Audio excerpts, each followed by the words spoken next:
Resume. Okay. Well, Tim, as usual, you and I are both like scrambling and trying to get through the day, but then we have this little moment where we're like, gotta go live, gotta talk it up, because there's a lot of conversation going on out there. So it's gonna be good to just get in front of folks and maybe, I don't know, talk about some elephants in the room. What's so funny is like 1:45, my brain just knows, stop everything you're doing, switch gears, get on, figure out how to get on the internet, figure out how to get your camera started, figure out how to get back in the Zoom room. Like never easy. Hey, David Herbrook's here. Mr. David in the house. What's happening? Man, oh man, I miss you, mister. You haven't been in New York in a while, have you? I was there last week. Oh yeah? I was there last week. Yeah. Yeah. We got to get together. I'm in the city like 3 days a week. Hit me up. I was gonna say. Oh, that's cool. I'm trying to pull together another dinner that maybe you can make this next one. Yeah, it was my wife's birthday. Otherwise, I would have come for sure. I mean, okay, if the wife wins, whatever. I guess I'll just have to say, I get it. All right, Tim, we should jump in because you know how this 30 minutes goes fast, and we're already 1 minute in the red. Absolutely. Okay, so I'm going to stop the share. I'm going to use this first moment to spotlight Tim and me. We're probably going to drag some people onto the stage with us, but I'm going to say welcome. This is the weekly briefing brought to you by, is that what we say? Sponsored by? I don't know what it is. From revThink. I'm Joel. This is Tim. It's the 30-minute chunk of time during the week when we stop to talk about what's going on, what's the hot topic, what's the trend that owners and partners and leaders at studios and production companies need to know or are talking about. And I think that's the setup, Tim, but to something that's been a conversation that started in the community. Was it last week? Or a week before? I think maybe. It was last week. Someone asked a simple question, right? Are we slow? Hey, before we jump into the topic, we should just do a little bit of housework, which is next week is Thanksgiving, and I'm not doing the weekly briefing with you, Joel. I love you, man, but we're not doing turkey dinner live. So it's if you're not in the US, we'll see you the week after next. Just keep that in mind. My mom and I are going to be doing it up in New York City. So I ain't hanging out with Tim Thompson on Thanksgiving. No, we're not doing it. All right, so let's jump into the topic. Okay, so yeah, the topic was a thread started. I think it was Eric at Coop who just said, "Hey, are you slow right now?" Because you know, it's like we don't want to say it out loud, certainly publicly, because you know we know from we don't want our clients to ever hear us say something like that. But within that private community, he was basically saying, "Is it just me, or what are you sensing?" And all of a sudden, that thread blew up, and I think it has like 40 comments or something on it. Yeah, just the idea of being afraid to say, is it slow? It's very interesting. Like we're going to jinx ourselves or admit something. Maybe I would think I would be hurt if I ask, is it slow? And everyone else said, no, it's totally killing it. And they're like, dang it. But that's probably why we want to know. We don't really have a way of gauging what's going on in the world without jumping in community and asking.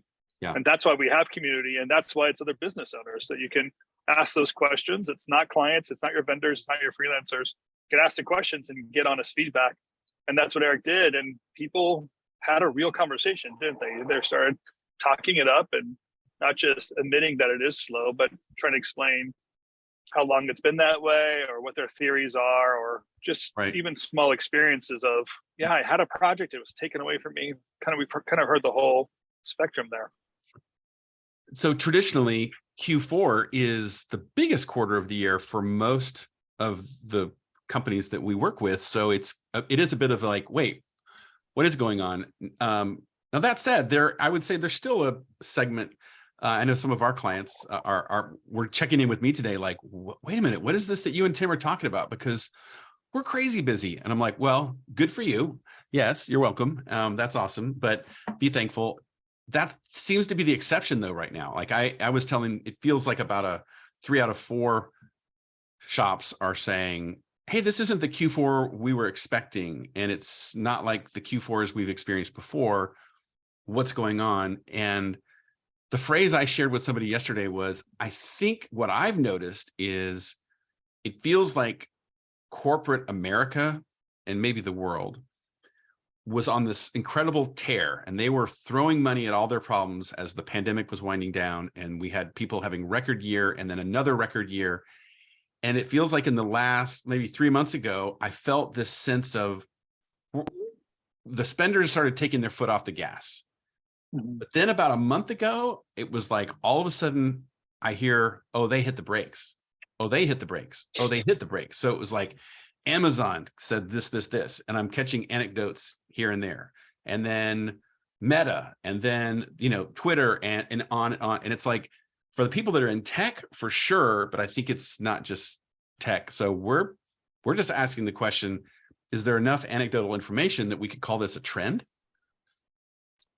Yeah, and even the idea of are we slow? We gotta be understand what we're asking that question, right? So a lot of people admitted compared to last year, we're definitely not the same as last year, which fine. Last year was kind of an anomaly. We were even saying that a year ago.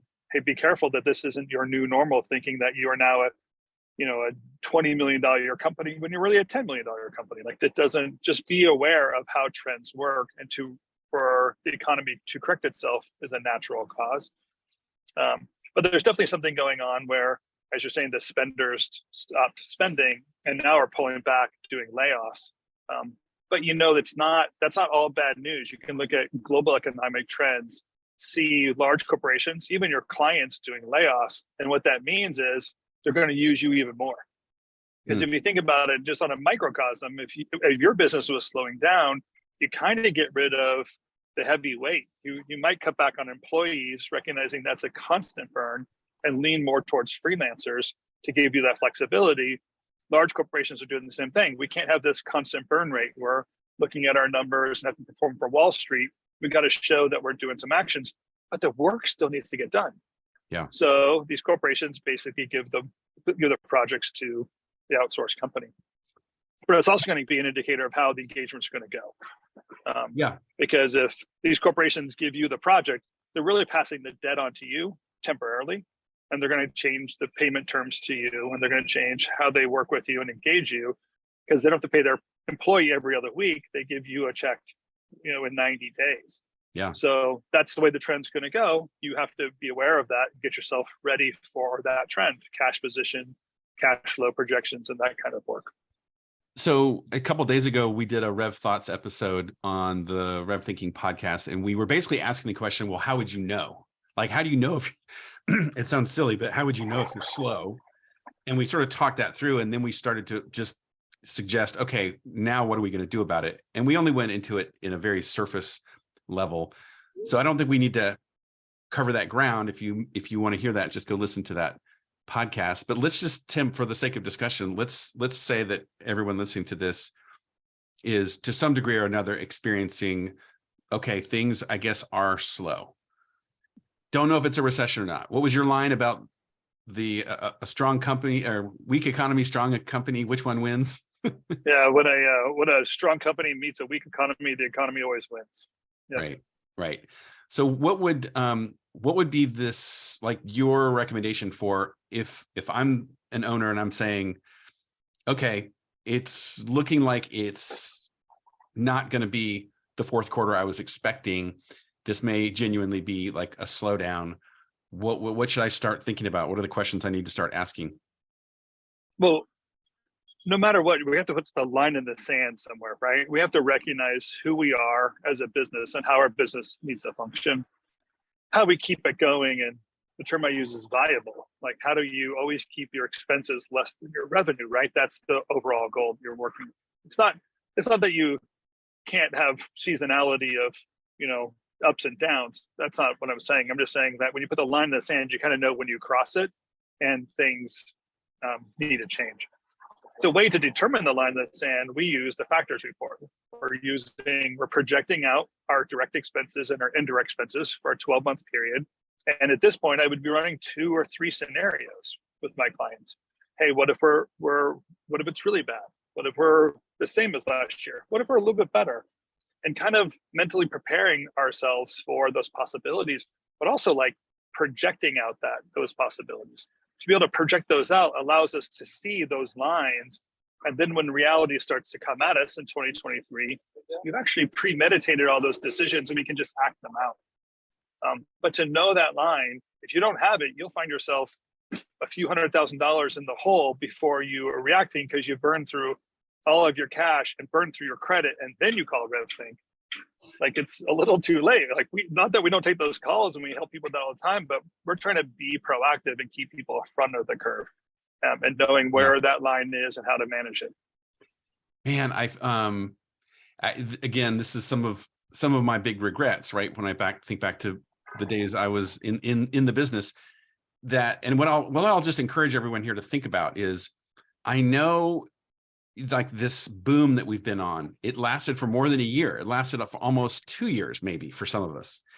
And so we can get lulled into this thinking of, oh, but last year we went from 6 million to 7 million. The year before that, we went from 5 to 6, but you still might be a $3 million a year company. You just had a really great year. And so, but there's something emotional happening, Tim, when it comes time for me to look at hard numbers and make tough choices, because damn it, I don't want to let these people go, or dang it, I don't want to cut these costs or slow these things down or not make these investments, because I'm just so convinced that I was finally winning. I was finally getting my due. And you can't, like, I just can't accept that it's not true. All of a sudden, that's not how this story is supposed to play out. Yeah, and the reality is, it doesn't have to be true. You don't have to say it's all or nothing, right? The reality is, if you're not looking at the possibilities and drawing those lines in the sand, then you're not taking precautions sooner than later to prevent it from happening. If you wait until it's too late, then that moment of regret is going to come inevitably. Yeah. But there are things you could do, just again, like, so let's just take the splits, for example. The idea of, like, a portion of every dollar you receive needs to go pay indirect costs, those overhead items. And those are static. They don't have a lot of flexibility. They're very kind of set in stone. But these direct costs related to the project, there's a lot of subjectivity to what we deliver to our clients, the timeline, the effort, the energy, the software, the talent we put at it, the cost of that talent on a deliverable basis. There's a lot of flexibility in those costs. And if you have staff, that's the first place you should be turning. You should be looking at the utilization of your staff, number one, and not grabbing freelance talent or looking at higher rate talent to get it done. Sometimes you have to manage your clients' expectations, possibly deliver slower so you can still handle it with your staff, but keep your staff utilized and negotiate those terms of deliverables, date, rate, and creative execution on your favor. That's where you're looking. That's why that model works so well, because that flexibility really works there. And that effort you put into that and managing those clients' expectations can slow down that burn rate. It can extend the time you have to make decisions. And if you're running a cash board and you're looking at how long you have to make a certain decision, or to see, how long you have till you run out of money, and you can extend it an extra 4 weeks, then you're solving your financial problems with someone else's money. Gives you 4 more weeks to land a project, have that client pay you, and the client money solves the financial problems, not your own personal savings account or your debt to do it. Yeah. So that management of that time is so important, and the opportunity is huge for us as an industry to manage time that way. So I'm thinking of a couple owners right now, and I was visualizing their cash board, and you talked about this proverbial line in the sand, and I was just thinking, you know what? I'm going to go onto that spreadsheet and I'm going to draw a line on that spreadsheet called whatever, end of January, end of February, something, right? And I can plug in receivables that I think we should be able to go get. Like, hopefully we can win this, we can win this, we can win this. I'm basically creating a straw man. But then I can create switches where I can basically say, if this happens, okay, here's where we are with cash and so forth at the end of Q1 next year. But if this doesn't happen, here's where we are. And then I can quickly say, okay, if that happens, here are the decisions I'll need to make. What I like about that is If I'm making that decision in real time, I'm way too like freaking out and emotional, and I'm not sure, and what if, because you know what happens is, Tim, tell me this isn't true. When you go to January, February, March of next year, and you're still losing money or bleeding or whatever, and if I was to ask you, all right, what are you going to do right now? You in that moment will say, yeah, but there's that big deal in play, and there's that maybe, and there's this other. And that's why, our encouragement is you draw the line in the sand and just say, look, if we get here and this is reality, we will do this. If this is reality, we will do that. But make that unemotional decision now. Yeah, and so what's happening in a slower economy is the access to cash is what's slowing down, right? When interest rates go up, lending becomes harder. The ability to borrow as much money as you used to is shrinks because it's going more towards interest. Mm-hmm. And that slowing down of cash is what's slowing down our business. So in that probability conversation you're having with your client, Joel, what you're asking is how likely is it that we're going to get money from somewhere else? Or do we have to depend on the money we already have locked in? Yeah. So that variable, you actually might be more conservative. You might say, let's only run our business based off of the money we know we've landed for right now. A year ago, we could just say, well, we're for sure going to make another 100,000 in the next 2 months. I don't even know the name of the client, but the money was so free and easy, something was going to come. And now we might say, I don't know, let's not put that on there right now. Let's just see what's possible with the money we already know. Yeah. That really gives us a clear marker for what date and how much money we need to get something from a client before we make other decisions. Because the client money might not come as easily. We have to make other decisions internally. And that might be, obviously, go straight to those direct costs and start asking questions. Well, how can we negotiate things differently? Well, Yeah. if I know that's a probability, then that means the next conversation I have with the client, I have to ask those questions today. I can't wait till I'm out of money and I'm a week from deliverable to changing the client's terms. I need to be changing those deliverable terms today on all new clients. And why not? Let's say it doesn't slow down. What happens? You just make more profit for a little while, right? And you might need to correct things or deliver sooner, deliver more than you originally engaged with the client. But right now, to be conservative would be an effort, because being in a cash position is going to be so important in the next few months. By the way, let's just mention, if you want to drop a question or comment, or you have something and you want to even jump into the conversation with me and Tim, feel free to comment in the chat. So, okay, so what's like a first step you would just encourage owners to do, like right now, when we finish this call? Open up a spreadsheet, call your banker, take a look at your balance sheet. Where do you say go first? Yeah, I would start every conversation today. If someone would call me, I'd start with a cash board. If you don't have one in place, they're very easy to put in place. We have them to download. You can find them on the internet. It's very kind of simple, but you have to see your cash flow over the next 3 months just to get a sense of how much you need to generate to keep up with your current burn rate, how much new revenue you need to take in, and what decisions you need to make and keep on making to keep yourself viable. So the cash board really are the tea leaves. And I like to remind people, the cash board is not about money, it's about time. You're taking the revenue that you can recognize, matching it with expenses that you know are coming in, and how much time you have to have to make another decision, or get another project, or have a conversation with your team. I'm going to mention something, because you've done this numerous times when we've been looking at someone's cash board together. And I love this game because I have a sales mind, right?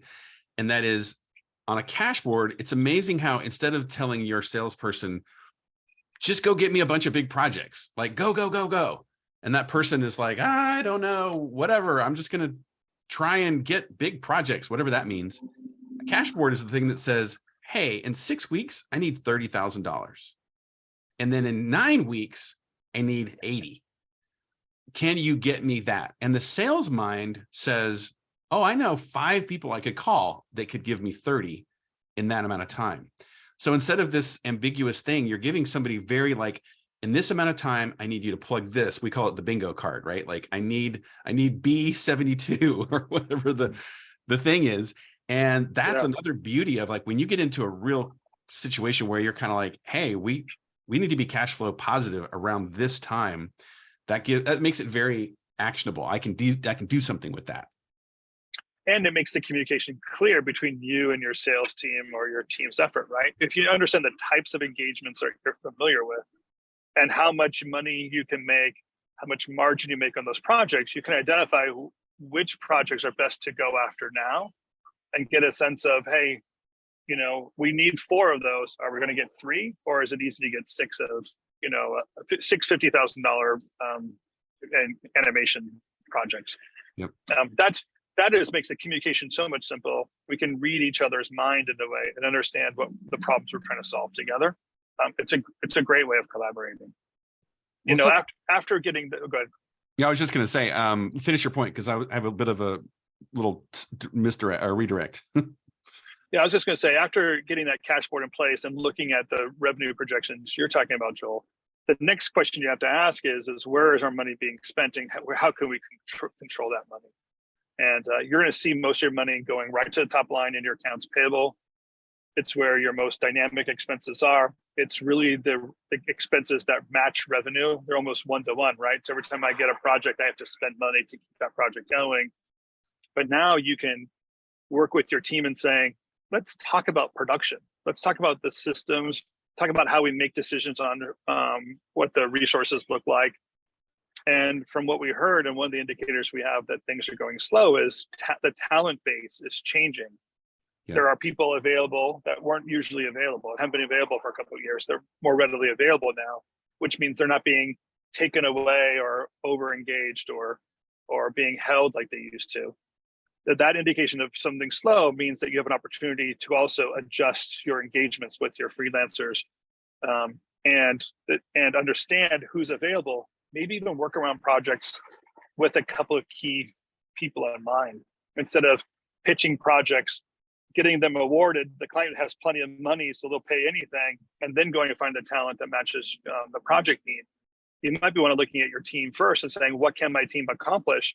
Pitching projects within that scope. Of course, you're going to win, right? That's what you do. You win pitches. You're going to win those pitches and get an award and have that margin built in before the project was even greenlit. So here's a really good question that is really simple that Nikki from the A team brought up, that says, in your opinion, how many months of cash should we have on hand? And people have been sort of chiming in, maybe 3 months, maybe 6 months, whatever. But I want to ask maybe the question in a little bit different way. If I have a burn rate of X, how many months should I burn X before making a different decision?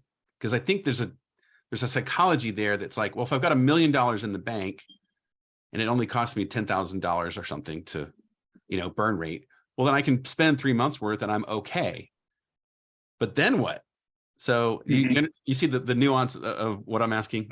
Oh, it's a perfect point, right? Because if, let's say the answer was 1 month, well, what does that mean? It means after the 1 month of cash is gone, then I'm going to make a decision. So then if you say it's 3 months, do I wait 3 months before I make that decision? So I burn 3 times the capital before I'm making decisions, or 6 times the capital? No, the question has to be, when does our revenue not match our expenses, right? I can have no cash on hand and keep a company viable because I'm always matching my revenue and my expenses on my cash board. I can go on forever that way in perpetuity with no cash on hand. That's kind of what the magic of the cash board has been for our clients, is before they know it, they have $1 million sitting in an account and they never touch it because we keep ourselves viable using other people's money, our clients' money, to keep our operations going, not cash on hand. But that being said, I always have a cash reserve because going to consumer debt is the worst place to go. You should never go to consumer debt for operational expenses. Never. So to prevent that tragedy from happening, having cash on hand that you can cover operational expenses is a smart thing. To be honest, I often have 3 payrolls. Anything above 3 payrolls, I recognize that that's a tax reserve. or our future owner distribution or whatever we want to do with it. But we rarely attack our cash reserve. What we often use it for is similar to a line of credit. When we have a large project that came in, we can float that project for those 30 days until the client reimburses us for those expenses. That's our use of a cash reserve, more than saving ourselves from a slow season. And I would, this is my personal style, is I wouldn't use a line of credit to fund operations either. I use it to manage cash flow because maybe people don't pay me for 120 days or something. So I need to manage that. But if I'm funding operations, it's still debt, right? It's really, really hard to get that money back. Yeah, line of credit, a cash reserve, what that's for is when Apple gives you that $1 million project, they're going to pay you in 90 days, no doubt about it, but they're not going to pay you before. And that line of credit allows you to say yes to a project. When someone doesn't have that access to cash, they can't burn that money before they get paid. The margins are still the same. You'd even ask for more margin from Apple because they're asking you to carry their debt for them. So you're going to even charge them a larger margin than a usual client. But that's what it's there for. It's actually it's a negotiating point more than it is. It's not a way to run a business. You can't run a business using debt. Yeah. And I'd say even when you pull your cash reserve, my principle is to say that cash reserve is your money. That's not the company's money. That's not your client's money. So when you take that money out of cash reserve, you're in debt to yourself. Yeah. And by the way, you have to pay yourself back that money. You've already earned it. That's your money. Don't let somebody else take your money from you. If I asked you to borrow that money, wouldn't you want it back from me? Well, the same should work with your company. So we have those practices in place, that kind of mentality. So we're always on the upside of the win. Well, I'm thinking, like, as an encouragement, we should, obviously we can't go all the way into this topic in full depth, especially when we talk about building a cash board and everything, but we can encourage people to go into the community, jump into that thread. If there's enough interest, Tim, we should find a time. I don't know, would we do it in December maybe and say, hey, let's do some sort of a session and have everybody build a cash board and just, take a group of, I don't know, if we can get 20, 30, 40 people to show up, we would love to do that. Oh, I would do that. I would do that once a week. I think it's one of the most important practices you need as a business. And that's why I give it away for free. I don't want that to be holding anyone back from having a successful business. You got to get that in place. It's so exciting when you have it in place. The decisions are amazing. Even when in the slow times, you stay in control of your business. It's just way too important. So yeah, sign me up if people want to do it. Yeah. Just tell me the date and time, I'll be there. Well, everyone here, you should hopefully know how to get in touch with either me or Tim. The best way is probably just go inside the community and either DM us or start a thread and mention us.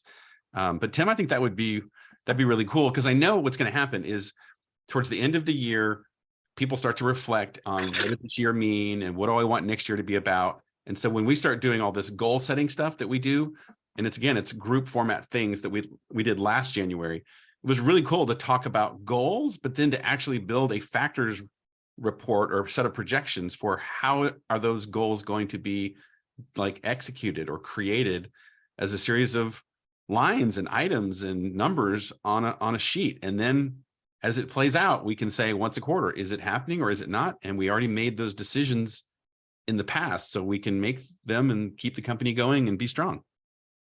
Yeah, and that visualizing the opportunities that your company has, or visualizing the decisions you want to make ahead of time, when the opportunity comes, then you'll recognize it because you've actually taken the time, planned for it, reserved the capital for it, and when the opportunity shows up, you just say yes.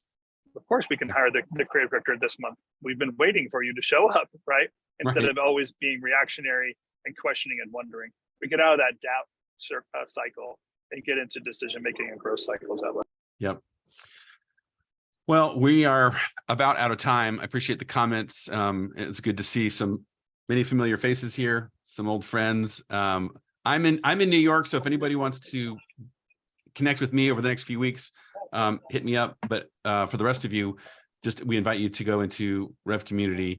If you go to the RevThink website, there's a place you can sign up if you're not a member. But jump in there and just let's continue the conversation and help each other and make each other stronger. Thank you, Tim. And I'm in LA, so if people want to take me out to coffee, I'll go out to coffee with people in LA too. So both ends of the island, we'll take Tim coffee. likes coffee. Tim likes coffee. All right. Well, thank you, everyone. Thank you, Tim. Everyone, stay encouraged, and we'll keep these conversations going and get through it, and we'll hopefully have a good holiday season coming up. So no weekly briefing next week. So Tim, I'll see you, I don't know, 100 times between now and 2 weeks from Thursday, but everyone else won't see us. That's right. And well, everyone else can see us on Community. So if you're not part of it, community.revthink.com. Please sign up, be part of the community, be part of the conversation there. We exist so you can thrive in your business, in your life, in your career, and that's the best platform for us to engage you, know what's going on with you, and have conversation with you. So feel free to join us. Cool. Thanks, everyone. Make it a great rest of the week. Peace out, Tim. Bye. Bye, Joel.